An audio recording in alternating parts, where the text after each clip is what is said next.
approval of the consent agenda, and board members, you may notice that the CHNA implementation plan has been added. And if you remember, that was presented to us 2 meetings ago, is that correct? And so that's been added, and we've all looked at the calendar for check signing. So do we have a motion for approval of the consent agenda? Also move. Second. All in favor? Aye. Just to also let folks know, do I need to, one of these? Yeah, you need one of I do. these. I do. Okay. They're hard of hearing back there. Right. Okay, we did add 2 things to the agenda. Between agenda number 5 and 6, we're going to have a geothermal update, and then between 8 and 9, we're going to have a burn grant update. So, just so you know that, now we're going to move into the financial report. And Kelly is on. Yes, thank you guys so much for having me this evening to give you guys a financial update. We're going to have a little bit of a different update this evening than a formal board packet. As you guys are well aware, June was our year end, and so we are closing the financial statements for our organization. In the close process, we have found some reconciliation opportunities that we're going to continue to clean up, and so I'm going to share the top end highlights with you all.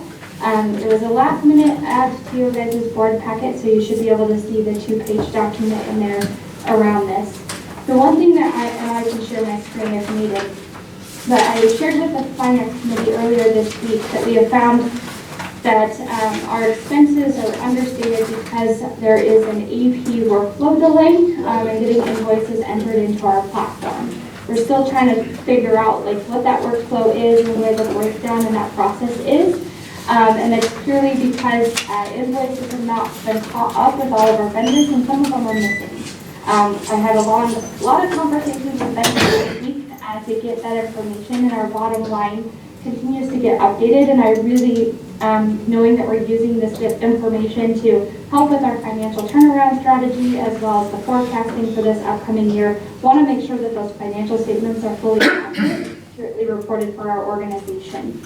So in the highlights, I wanted to kind of go over that piece as well as a couple adjustments we're going to be making to revenue. And then I'll go over a high level view of like the profit and loss statement, what that gets to look like.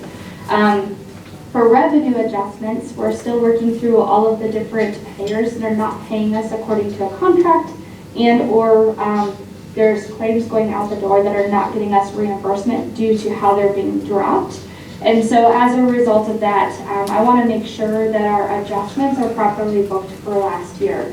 Great example, when we closed the prior year's financial statements and we prepared the cost report, there was an assumption that we had a receivable on the cost report for both Part A and Part B Medicare. Medicare then did a desk review and launched interim rates for us and our reimbursement, and actually swung the cost report the other direction. Meaning that we ended up owing money instead of receiving money. And so over the last 45 days, Medicare has sequestered payments to account for the payback that was due for us owing the money for specifically Part B Medicare claims. This is a preventable opportunity, and this is why having accurate financial statements is so critical, because the cost report is prepared based off of that information and what is called a PSNR. And that is a report that you get from Medicare that shows all of the claims that have been dropped through the Medicare system by all of the different service lines that we offer, and they do a reconciliation at the end of the year. I kind of like to think of it like a tax return and comparing your tax return to your W-2s kind of thought process, right? But they're doing it at the Medicare level. And because of that, because we are so far behind in our billing process, and our financials were also slightly behind in the cost report preparation process, the cost report swung in an unfavorable position, and so our interim Medicare rates actually dropped, causing us to have been considered overpaid for the prior year. And so with that, Medicare has pulled back those funds. But all of that stuff has kind of transpired over the last 3 to 4 weeks related prior year and the year-end close, and I didn't feel comfortable relaying to this board of directors a formal set of financial statements that I knew were not going to be accurate because it wasn't reflecting all of this new development and activity. So I chose to do a board highlight with you all to go through an estimated profit and loss. This is actual details that we have in there, and I did accrue for the AP changes as well as revenue deductions to kind of give us a ballpark of where we're going to end the year. I do anticipate having full year-end financials complete in the next 2 to 3 weeks at the most, as we continue to close out the formal AP and expense process. We have only 6 accounts left total to reconcile, so we're really, really close. It's just a matter of getting that information over to you guys. So overall, for the whole fiscal year of 2024, we're going to show net total revenue, so that's revenue minus those contractual adjustments, bad debts, and charity share of $36,025,996, give or take. We're probably going to see a little bit of an adjustment when I true up the final calculation for the reserve analysis, but this is coming in behind budget. Our original budgeted or forecast that was presented for last year was $43,580,000. So we're definitely behind on that, but it's due mainly to the revenue deduction. So as I've mentioned in the last 2 or 3 board meetings, we're not collecting, the 75% that we would like to see being collected of everything that we drop out of the door. We're only collecting about, 62% on a good day, and substantially less on others. And so as a result, our revenue deductions were over $7 million higher than projected because of our inability to drop the clean claims that gets us reimbursed. I am happy to report we're making changes in that area. We've brought in credentialing in-house. We're moving different parts of the billing cycle into the right team members, and also setting metrics and dashboards to measure improvements on those areas. But again, there's a steep learning curve because that was outsourced over the last 18 to 20 months of our organization. Overall, our expenses are going to come in at about $39 million, give or take. I anticipate that actually going up a little bit more before I finalize year-end, excuse me. A couple things that are going to impact that are the reconciliation and true up of our payroll liability accounts. There were some accruals posted in the order of being conservative, which is actually going to be to our benefit for things like health insurance, life insurance, and whatnot. We've actually, because of payroll deductions and actual employee staffing, that's coming in a little less. We'll be able to add back some of that expense back to our books, reduce, our expenses, which is a positive add back to our books. But then, of course, as I've mentioned, we're playing some AP and vendor catch-up in terms of making sure all expenses and vendors are entered. We did a lot of work on that this week, and so that work is already reflected in the financial highlights you're seeing. But we're going to probably have some additional expenses there. So that puts our bottom line loss at a loss of $3,702,293. And it's probably going to get a little bit higher before I'm complete with formalizing our financial statements. This compares to what we had projected as a positive bottom line of $331,979. So again, I hate to always say the bad news, but at the same time, I need to get our financials very clean and accurate so I know what true point A is for our organization. And as we work through all of the workflows and financial projects that are happening, we're getting closer and closer to that transparency. None of it really surprises me based off of the cash flow concerns that we've had in the recent past for the organization, but it is still something that Landon and I are going to continue to strategize around, because to make this financially sustainable, change gets to happen at all different levels, whether that's expense management, revenue collection management, departmental performance, contracts with payers. All of those different dominoes have to be tipped in order to change this narrative and story on that. So before I go any further, I want to pause because this is a lot to digest in a short board meeting and see what questions you have. Kelly, the money that Medicare has sequestered due to the way the cost report was constructed, do we have the opportunity to amend that and possibly get some of that money back? Yes and no. So I'm sounding like a politician, and I apologize. But ultimately, the how do I want to phrase this? You can reopen up to 2 to 3 years of cost reports if you ask to go back. However, you have to get approved to reopen the cost report for a substantial change in information. In reviewing our cost report, it's a little bit messy right now in trying to figure out what would be considered a substantial change of circumstance to warrant CMS granting us an opportunity to reopen. We have shifted our cost report preparer away from who had been preparing it in the past and then have engaged a new cost report team member. In doing so, he is helping me evaluate and determine if we do get the opportunity to go back and reopen. I personally would love to, just because we're substantially underpaid in our inpatient and swing bed rate and lost a lot of money on the Part B claims.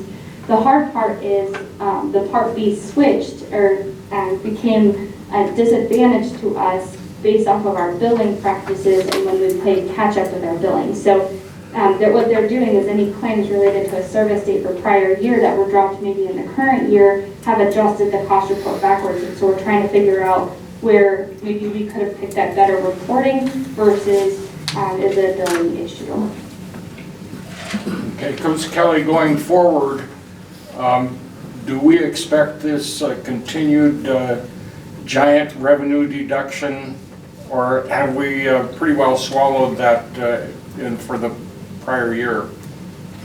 So all of the adjustments to revenue deductions have been posted. So I don't anticipate a huge swing in revenue deductions like I had to hit the financials with 2 months ago. But we are going to continue to see revenue deductions be a lot higher than I want them to be until all billing practices are fixed. Okay. And it sounds really simple, but when you are moving that many claims out the door, I mean, we're looking at $4.2 to $4.9 million worth of gross charges leaving our facility every month. When you're managing that volume of claims, there's a lot of areas for that workflow to break down. From the minute a patient presents and or schedules an appointment, how we pick up the proper demographic and insurance information, to the documentation that providers are doing and when they're seeing patients, to them closing their charts on time, to those claims then being coded appropriately, to payers paying according to contract. You can see all the different variables that are at play in that.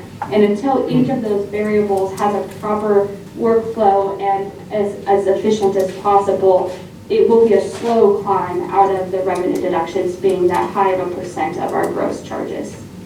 The 20.6 million there shouldn't really increase too much, but No. we're still gonna have higher deductions than we want. You know, I would want them less than what we budgeted for, honestly. Me too. Yeah. Correct. We would want to personally be able to take home consistently 75 to 80% based off of our profit and loss statement. We're obviously substantially behind that curve right now.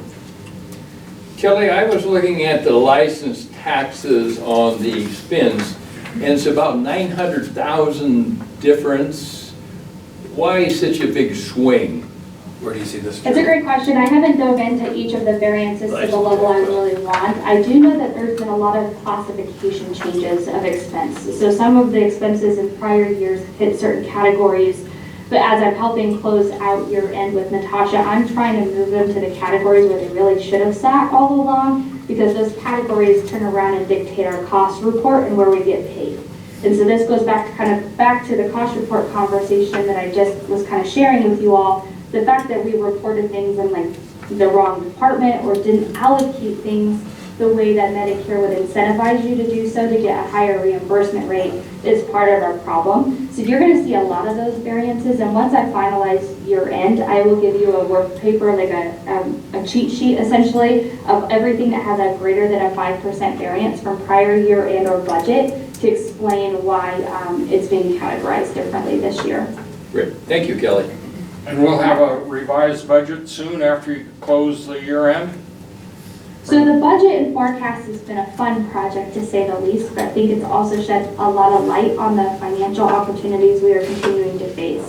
So the budget that we presented to y'all that you approved for 2024 and 5 is definitely changing. When I presented the draft budget to you guys in our budget workshop hearing, the way that the budget was prepared was not based off of volumes or employees of the organization. It was very much based off of prior behavior.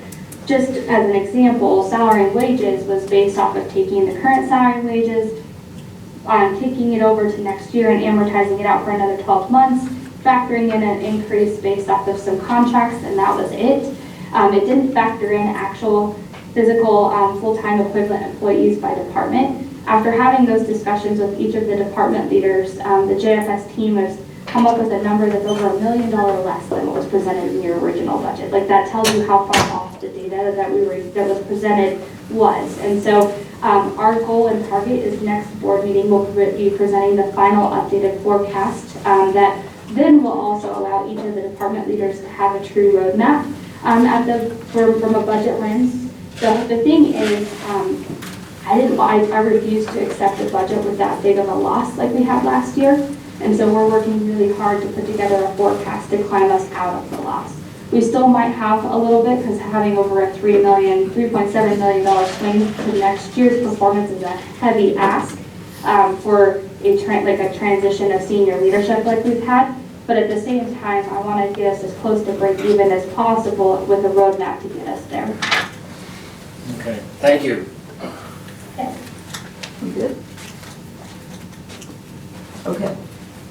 So real quickly with the, one other thing I will add, I met in a lot more depth with the finance team about the hot button issues that we continue to work through. I shared with the board, literally the first or second week I was, joined the team, of the key areas or key pillars, as I like to call them, of concern. And to continue to update our finance committee on those pillars. That includes revenue cycle, reimbursement, department management, as well as compliance. And we are making headway. Unfortunately, and I appreciate Landon's support in this, walking in the role that I'm walking into, I'm not functioning as just the CFO right now. I'm your compliance person for the sake of financial compliance. I know we have a compliance department leader as well, but there are different types of compliances here. We're also functioning as the revenue cycle director. We're also functioning as the budgetary analyst. And there's lots of hats and projects moving. Unfortunately, our organization didn't take some measures that we needed to for related to compliance requirements, and so we're playing a little bit of catch up right now.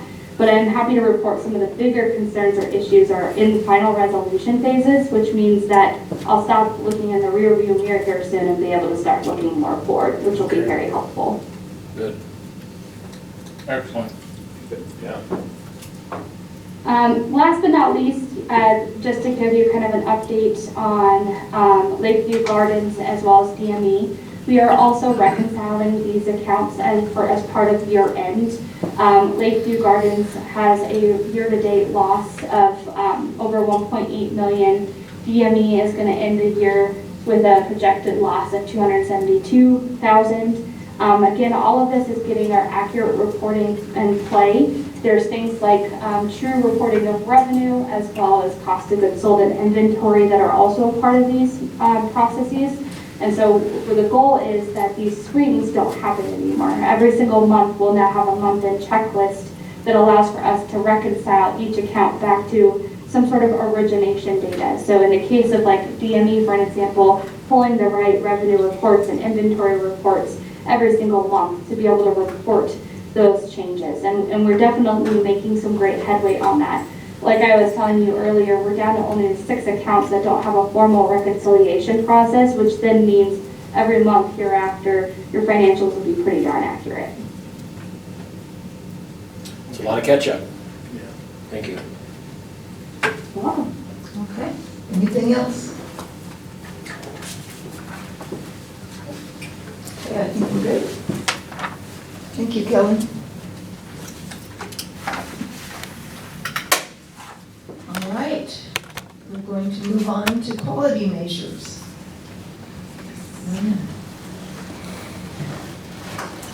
I will be brief today.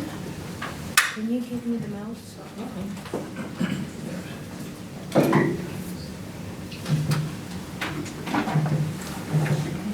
As I mentioned before, we're doing the, do I need to press? Press and hold for a little bit. Is it light out? It's working, yeah. Yeah. As I mentioned in last meeting, we're doing the high-level overview. So I want to say kudos to your Q department to achieve the 100% in 2 out of those 3 scores, which brought a Q to 95% overall. That's a great job. Clinic quality scores dropped 1%, but we're working on improvement. And the total scores on the high-level overview, we jumped to 90% achievement, Best month ever. best months ever. And also, we got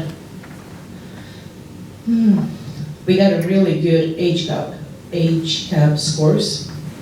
This is by the day of July 28, and I just sent out today the updated data for August 8, and for July, we got 9 positive comments from discharged patients.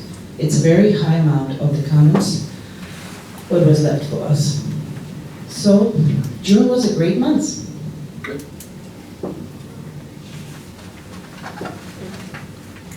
That was very brief. That was. Thanks, Okay, Luann. We right, always like good news. You can Yeah. stretch it out a little bit. okay. Well, we'll move right on to geothermal update. So, Tuesday of this week, a team from the hospital as well as the superintendent of schools met with the town of Lakeview City Council to address getting our geothermal fixed. And what we're working on is Daryl Anderson has found a well driller who he believes can get this done by fall. The cost is going to be about $150,000 plus the cost of Anderson's involvement, as well as they'll have to bring up somebody to pull the pump and put the pump back in when they're done. He has submitted that proposal to them. They're having a meeting tonight to hopefully approve this. But if that happens, most of the heat from the well comes from the bottom of the well, and the bottom of 300 feet is caved in. So if we can get that re-drilled and have access to that hotter water again, this might fix our problem that has been getting worse and worse and worse. So we're hopeful that across town they're saying yes to our request. But it has a big effect on both the hospital and the school district. And Landon, you may have some things to add. Okay, good. It seems like if we get the well drilled out, it should solve like 90% of our problems. The other thing is getting a variable speed drive would help, again, with costs a little bit more, especially during the summertime. But yeah, it seems hopeful. I heard City Council mention that they had 225 tentatively in the budget, which should cover all the costs for that. As long as that gets approved, or even if it was 200, we'd be able to get pretty much everything accomplished there. Daryl said sometime this fall is when the well driller could be here. I don't necessarily know what that means. If it's late November, then we might incur some costs, but if it's September, we'd probably be all right. We'll see. But this is gonna take our costs, especially during the winter time where we potentially are paying $50,000 to $70,000 per month, bring it back down to that $11,000 range. So It's huge. it's pretty major, yeah. So hopefully they're saying yes right now. Do we have a plan B? Pay a lot of money in electricity and propane. Not a good plan B. It's not a great plan B, but there isn't a lot of other potential options out there. Not quick ones. Not quick ones, no. One potential option is if geothermal and that fails.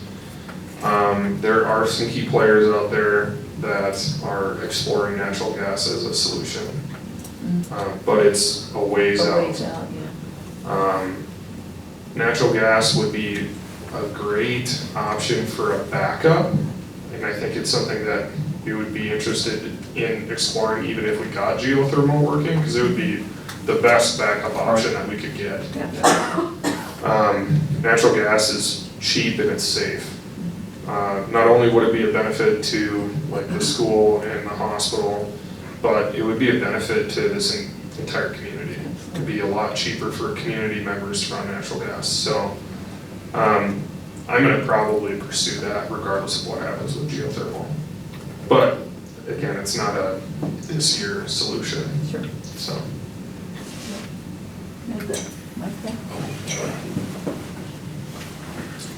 Okay, next thing on the agenda is a medical staff report, and we have two privileging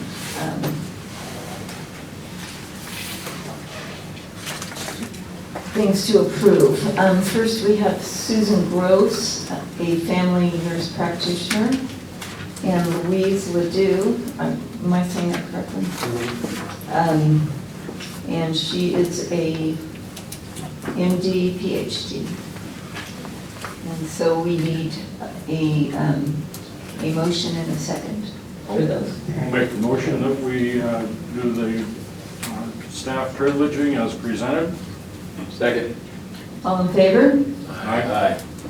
All right. And just for some clarification on them, Susan Gross is our locums walk-in provider, and Dr. Ledoux is taking the place of Roseanne once Roseanne is fully retired. So.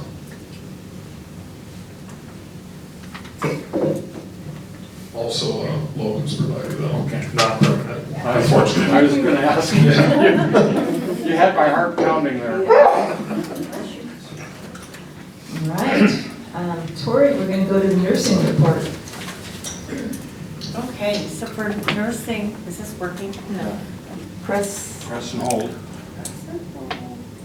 and the light comes on. There we go. Okay.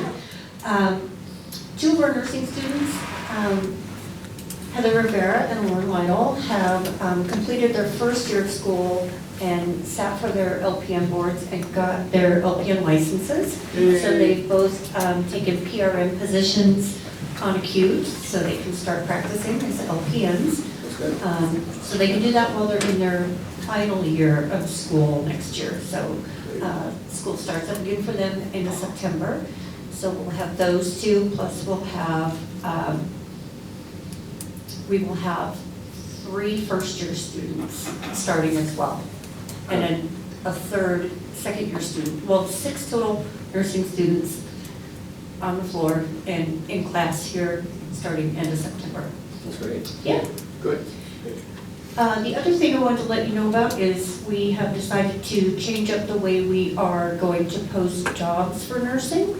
And that is, traditionally, in recent years, what we've done is we've asked every acute care nurse to become certified, not only in med-surg, but in ER and OB as well. So they had to do all 3. In hopes of increasing recruitment for some folks, because some folks have very strong preferences or dislikes of some specialties. I'm going to post the jobs as acute ER or acute OB. So essentially, they'll learn to do the med-surg floor, take care of our hospital patients, and then they can choose, do they want to do ER, do they want to do OB? And beyond that, they can do OR or infusion or things of that nature, but hoping, taking away that requirement of all 3 certifications will help with recruitment. So we're just starting that, and we'll see how that goes. So that's what I have to report.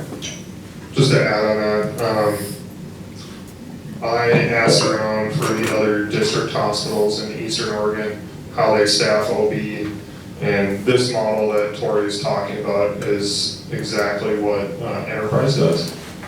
And it has worked well for them in the past. I think it's what some of the other ones do as well. I was trying to get information out of the new CEO of Earth, but he's brand new, so he wasn't totally aware. But, you know, we need to try a different method. What we've been doing hasn't necessarily been working. We've been recruiting for, 3 years and have barely hired anyone.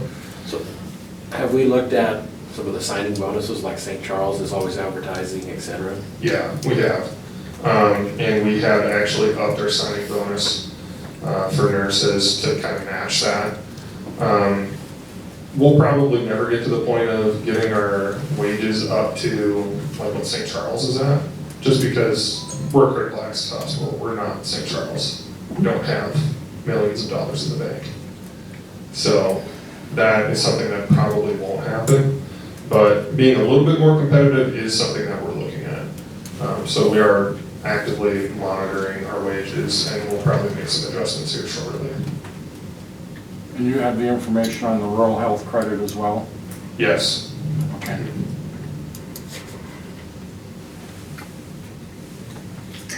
Okay, so if you remember last month, we decided to change our manager's report a little bit. And instead of looking at all our managers and having them look back at us and nod their heads, we decided to have one manager do a report on their area of expertise. And Sean Cosby is our first manager. And so Sean, take it away. Good evening. This report will be based on our incident reporting covering from 2020 up through the end of this fiscal year. The two primary issues we're looking at is employee injuries and workplace violence. First part is for our 2021 year. For injuries, as you can see, slips and falls seem to be our leading event. We had the most reported in April, but there's no real pattern to what time of year they're reported, other than with slips and falls, which has happened in our winter months. Next slide, please. Well, we jumped. Go back one. For 21-22, again, slips and falls, with exposures and needle sticks following in a close second. Most of our reporting actually happened in the summer this time. Next slide. 22-23 seems to be an anomalous year with 15 reports for both exposures, or for strain and injury and slips and falls. Based on the analysis we did from the reporting, your slips and falls, again, we're dealing with snow and ice. As the board is well aware, we can manage the snow and ice on our sidewalks, but not so much in our parking areas where most of these have occurred.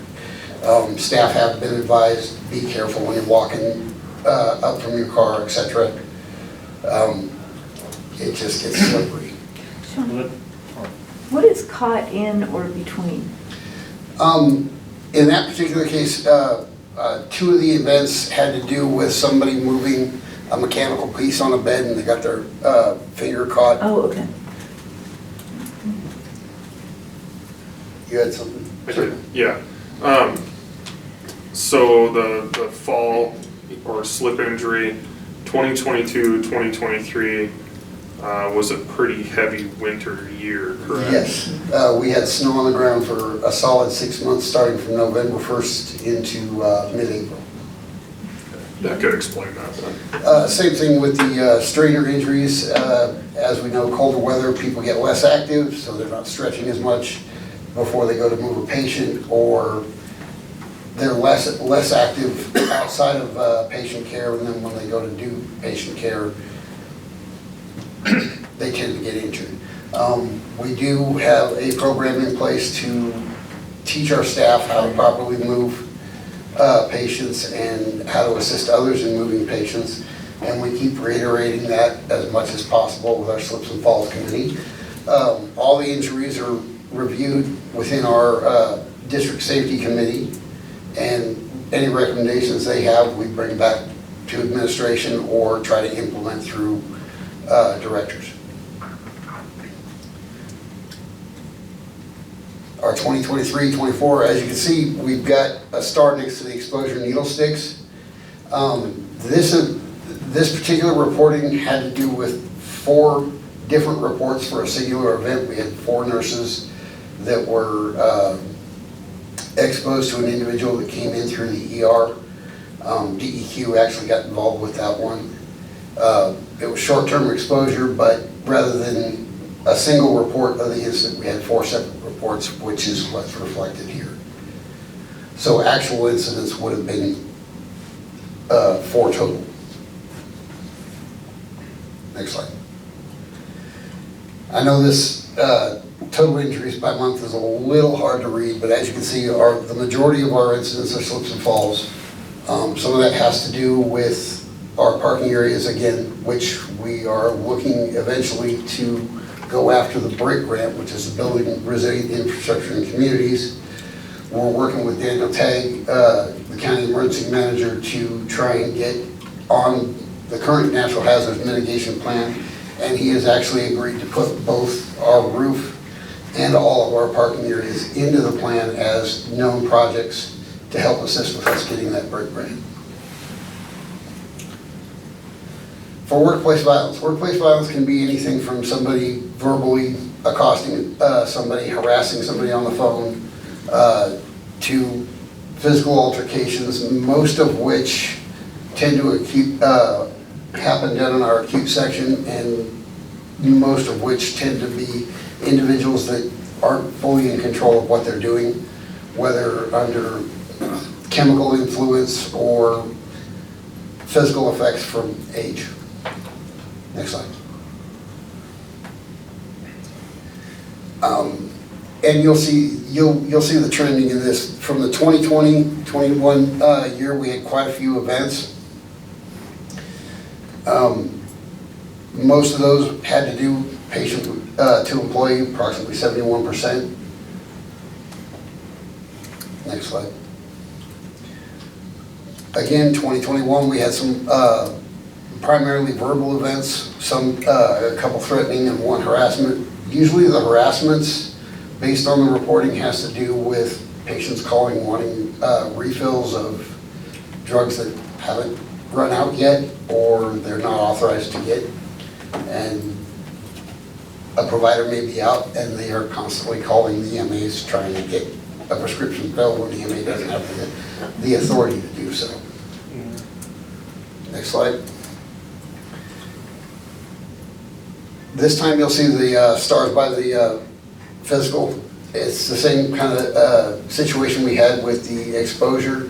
We had 4 reports for a single event.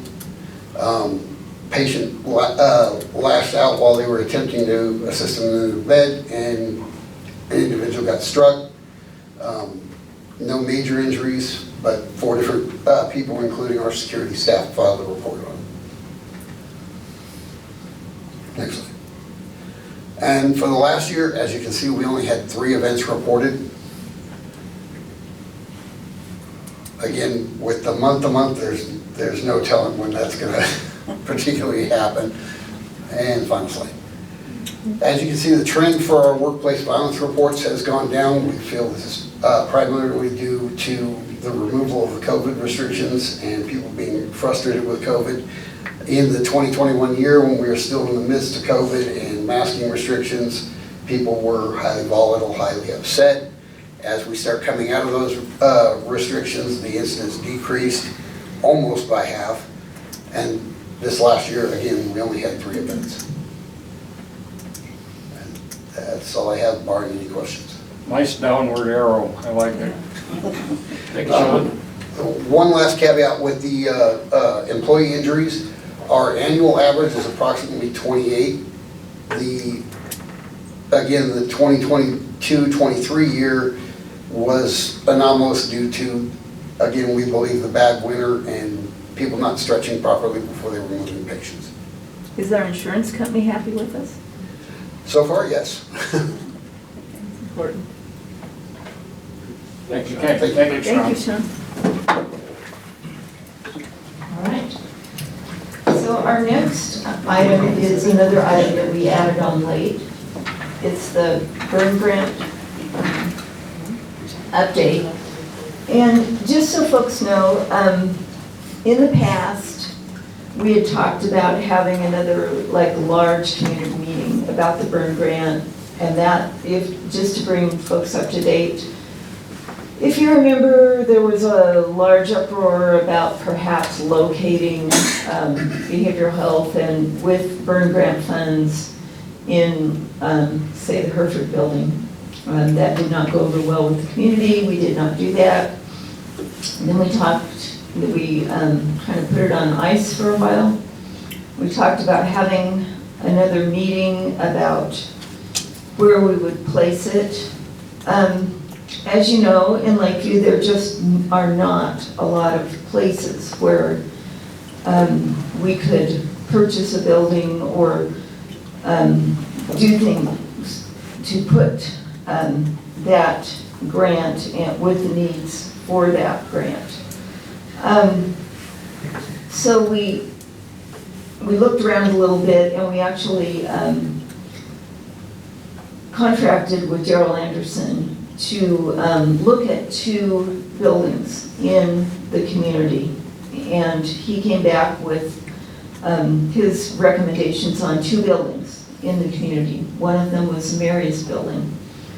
If you look at pictures of what happened to the Mary's building over last weekend, I'm kind of glad we didn't go down that route. But he showed a lot of structural problems there. And then the other was to do a large build-out on the building that the county owns that Summit Behavioral Health is in right now. In the end, we didn't go with either of those. And so I guess I just wanted to say that, for one thing, we did not have a large community discussion about where we were going to go next. There just aren't a lot of places to go. But we did come up with another idea. And I'm gonna let Landon tell us about where we are going to go with the burn grant. So, I think probably about, was that a month ago, Heidi? We did a meeting about the burn grant on the different options that we had and what we wanted to do. You know, we were looking at the recovery center, and that was the original plan. In that meeting, I think it was Jane, myself, Heidi, and Greg Larson. And Greg likes to go over all the different options out there. So he initially said, well, you know, what happens if we don't do anything? We don't do anything with burn grant. Well, that's not really a great option. We should do something, as long as it's feasible. So then we started talking about the recovery center, and we spent probably half hour, 45 minutes discussing, you know, what that would look like. You know, if we did the recovery center, it would probably stretch those funds, and we may not get everything that we wanted. You know, we were having to potentially size down the original thoughts that we were looking at for the recovery center. So, you know, the next option that Greg brought up was, well, what would happen if we looked at the long-term care buildings? And I had mentioned that that's something that I had originally thought about, but didn't bring it to the table because I felt the board felt very strongly about bringing long-term care back to the community, which is still the case. But my discussion that I had was, I personally don't think how long-term care is set up currently is the right path forward. I don't think those buildings will be conducive to conducting good, sound business. They failed previously. You know, we looked at, I think in 2022, the organization hemorrhaged about $10 million of cash. And most of that can be attributed to long-term care. So something else has to change. So in order to do this, we have to look at what are the options out there for long-term care and into the future. There's 2 things that have to happen in order for us to bring long-term care back. Number 1, we have to get cost-based reimbursement in the state of Oregon, and that has to go through for long-term care, and that has to go through legislative changes. That's going to be a lot of work, and it's going to be a years-long process, meaning 2, 3, 4 years potentially to get that to go through. Jane and I are going to work on that. I'm actually going to Washington, D.C. in November, and I'm going to speak about that there. So that's the first obstacle that we have to overcome, trying to get that to go through. That'll be challenging, but I think it's doable. Second is we need to change the physical structure of where long-term care is located. those buildings out there, they're not designed in a way that will be a financially good option. We have Is to that have, because there's 3 separate buildings? it's because there's 3 separate buildings, yeah. So you have to have multiple staff to handle each building, essentially. Honestly, how things were done in the past with long-term care previously, where it was attached to the hospital, that is really what we need to look at moving forward, going back to that model. So, you know, my thought is, there's 3 options essentially for that. We can remodel what is called the West Wing, the old hospital, or the old long-term care, and remodel that. We can add an expansion because we do have space out back. We could do that, or we could do a combination of those 2 things. Down the road, we will do a pro forma and look and see what makes the most sense. That'll be a requirement from the USDA, which is how we're gonna be able to fund that. We'll have to do a USDA loan on that in the future. But that's kind of what we're looking at as far as long-term care. And I strayed into long-term care from the burn grant because what we're thinking with the burn grant and behavioral health is we're gonna take the 2 nursing home buildings and join them together. That will allow Heidi in behavioral health to have enough space and bring her entire team together under essentially one roof. The buildings are essentially the same, so actually combining them and joining them together is just basically putting in a hallway. We estimate that specifically, the hallway piece joining the buildings together will cost $250,000, somewhere in there, which we will definitely have the money under the burn grant to be able to do all the remodel that we want there. Whereas, you know, with the recovery center, we were gonna have to scale back originally. With this option, we can do pretty much everything that we want. So it is a really good option. I just want the public to be aware that, you know, long-term care is important. It's something that we're planning for, but it is down the road. And in order to make it sustainable and feasible for this community, it's a ways out. We have to have those 2 options figured out, you know, the cost-based reimbursement aspect and then physically rebuilding it. So realistically, we're looking at probably 4 to 5 years out. So, questions on that plan or thoughts? Gerald? Yes, of course, this is pretty new to me because I haven't been in on all of the discussion with those 2 that went and looked at things. And it's my understanding, and Heidi can help me with this, the burn grant is to provide a facility where people can drop in, you'll have staff available to assist and help them with different needs. Is this right? Yes. Okay. My concern would be then the location, having it this far from the downtown. If you look at the individuals that we're trying to help, they're not going to be able to be that far from where they normally are going to be. And that's going to be Safeway, Jerry's Restaurant, the downtown. So that is a concern that I have. Isn't that less than a mile? I believe it is. You know, we serve an awful lot of people on the south end of town. So many of the clients that we have that do come to the recovery center are walking from that south end, South 9th Street. So in some ways it might even be a better location for them. The other thing, because we have thought of this, the other thing that we want to offer to our community is that if there are individuals that are facing barriers getting to our location, if they will just give us a call, we do have peer supports that will go and get them. We will go and pick them up and bring them to where we are so that they can spend a few hours a day, whatever, with us and then take them home at the end of the day. Again, something that, well, not again, Colburn said now, it's the first time I'm saying it. My vision for this community and for healthcare in this community is to have most of our healthcare on one campus. Behavioral health is a part of our overall wellness. I believe it should be right next to where we do the rest of our care for ourselves.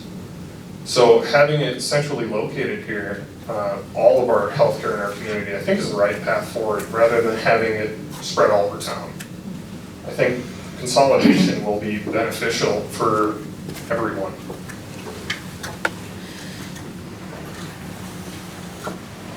Any other thoughts, opinions? The other thought that I had, I would add to that, is the amount of money and equipment we have invested in the long-term care. And I know that Jane has been instrumental in trying to get some political assistance, which we know that it's going to take to do that.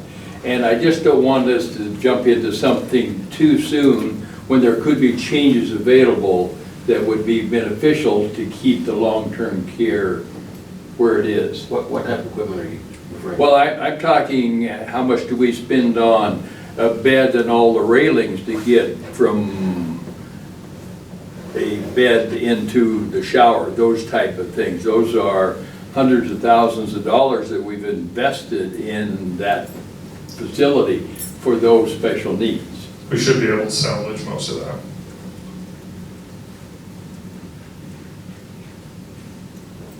So that, what I'm saying is we'll be able to save money because we can take that, put it into storage. So I don't see that being an issue.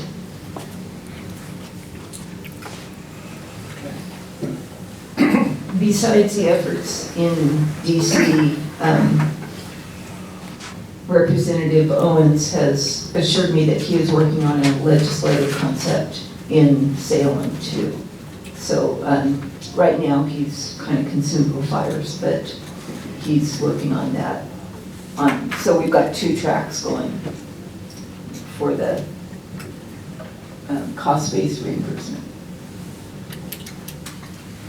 Kelly, do you have any input from a financial perspective on this? I just want to reiterate, I think how long-term care is currently physically set up will fail. I do not think, even if we get cost-based reimbursement, that it will work. I am pretty confident in my assumption with that.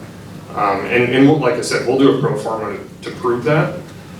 Before I came here, after I got the job, but before I came here, while I was still in Montana, I actually talked with my old boss about this. I work for a management company there, and he's probably one of the best critical access hospital CEOs in the country and has a lot of experience. And I asked him about the setup with long-term care currently, and he said, well, that's why it failed. How it was put together physically will not work. Long-term care is truly a numbers game.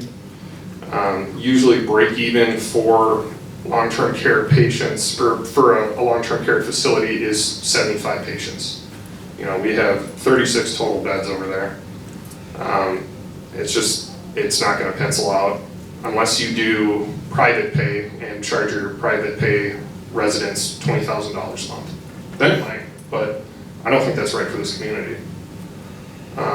Kelly, any perspective?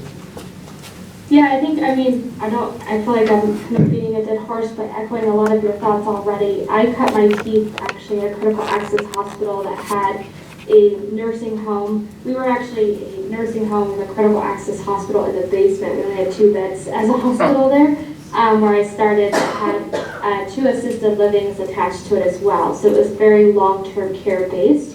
That facility has since closed down all aspects other than one of the small assisted livings and moved it to 100% private pay. The way the nursing home was able to financially be sustainable for as long as it was the entire top floor of the building. It was a 4-story building, was a long-term care unit that specialized in dementia and high-level mental cases, like from a mental health perspective. So we had Alzheimer's. It was a secured lockdown unit.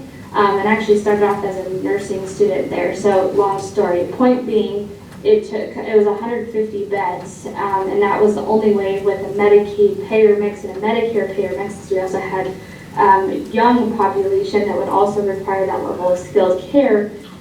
It took a lot of volume to work. And of course, your CNA, NA, and MA level skills are also needed. And so that is also something we would need to look from an organizational perspective. If we're going to make the volume work, what talent is available at that level of support from a clinical staff because I know right now, we're continuing to work hard on just being able to recruit nursing level staff, but then you start adding in CNAs, EAs, et cetera, it gets even more difficult financially. But usually it's a good private pay mix, unfortunately. Until CMS changes its reimbursement game, and commercial payers match, long-term care is a huge concern in the United States as a whole. My opinion is that I think long-term care is important for our community, and it's very unfortunate we had to shut down the facility we had because it's so important to our community. But at the same token, I think we have to to get this back, we have to do all we can to set it up for success.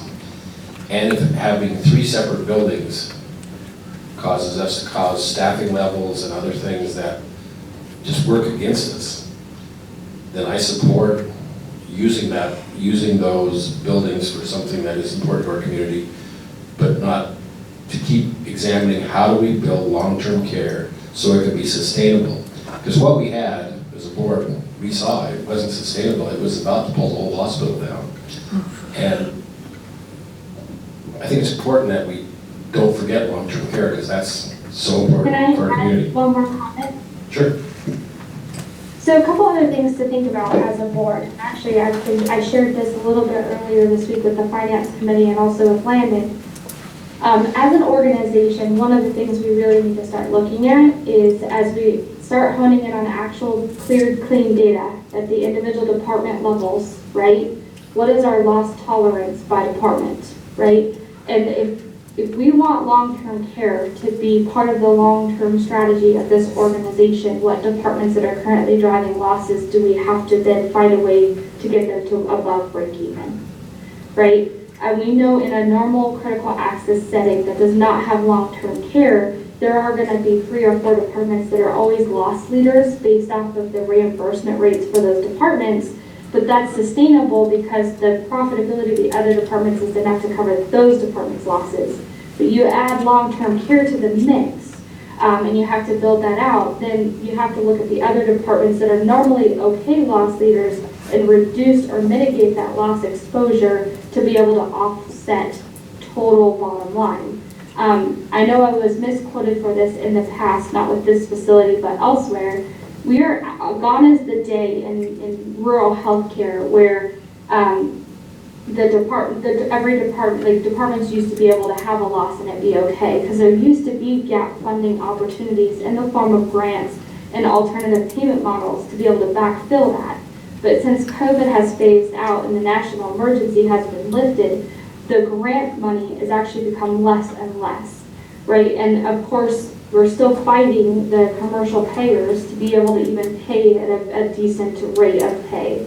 And so with that, as a board, to make this as part of the goal, we then need to strategically look at every single department and say, okay, if we know we're going to carry a loss here, we're okay with that because that is what the mission is of our organization for the community. Where is that going to come from? One more thing, just so I make sure I hit all my bases with what I'm trying to communicate here. The reason I feel like bringing long-term care back essentially under one roof with the hospital, the biggest piece of that is the fact that we can share services between the hospital and the nursing home, and that will allow us to save a lot of money. EDS, dietary. There's a lot of opportunity to save if we go that model. That's why I'm suggesting that when we look at long-term care in the future and how it's structured. Yes, and one of the things in the past was property taxes pretty much supported our loss in long-term care for many years. And that changed dramatically from 2019 going forward. Property taxes have dropped significantly and the long-term care costs skyrocketed. So that's why long-term care became unsustainable. So we did have a backfill at one time, but that backfill is gone. Yeah, similar to what Kelly was just talking about, yeah. Anything else on this subject?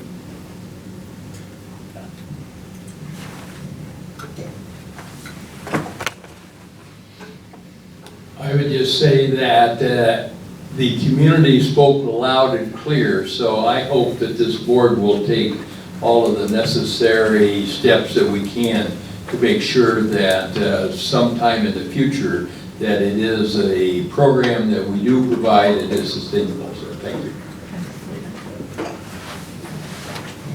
Thank you. Okay, let's go forward with the CEO report. All right, so that actually has been a lot of what we've been kind of strategizing on, future projects and things like that, and then the burn grant specifically. Heidi and Justin, our facilities director, and myself have spent time going through that and looking at that. And actually, Heidi's gonna move into, it's cutting out on me, sorry. Heidi's gonna move into our A building because of what had happened in the Marius building. She's gonna bring some of her services in there. Can you give us an update of what's going on with the Marius building? It's in rough shape. Pretty much. I mean, there's just a lot of damage there. I heard they didn't have power, is that true? Or? Yeah, that's correct. Yeah. I think a tree fell on the power line. Yes. So it's in rough shape. So we've moved our family center out of there.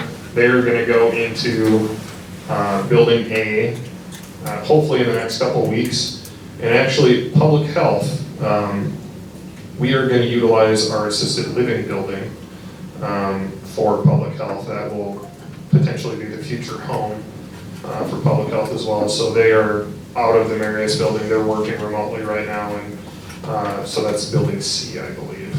I don't know the name of them, but that's where public health will be located.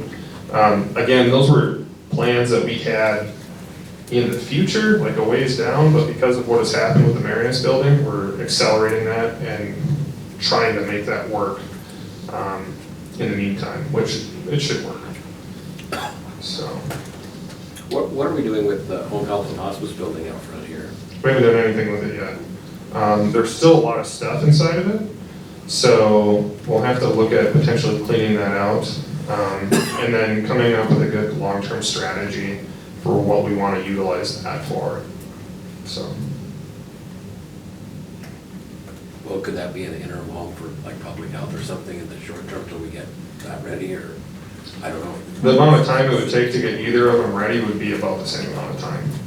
So, and if public health is going to eventually end up in that building permanently, which is what we're looking at, we might as well get them going there right away.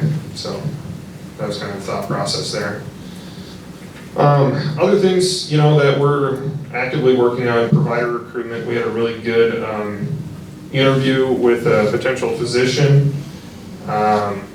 Unfortunately, we found out she wouldn't be available to start with us until July of next year.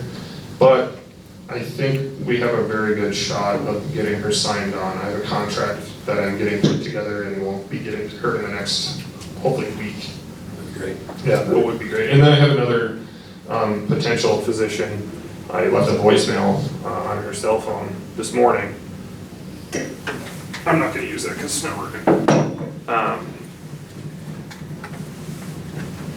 I left a voicemail on her cell phone this morning, so hopefully I can get in touch with her. She, I think, lives in Klamath Falls, practices in California, so there may be an opportunity there. So we're still working on provider recruitment.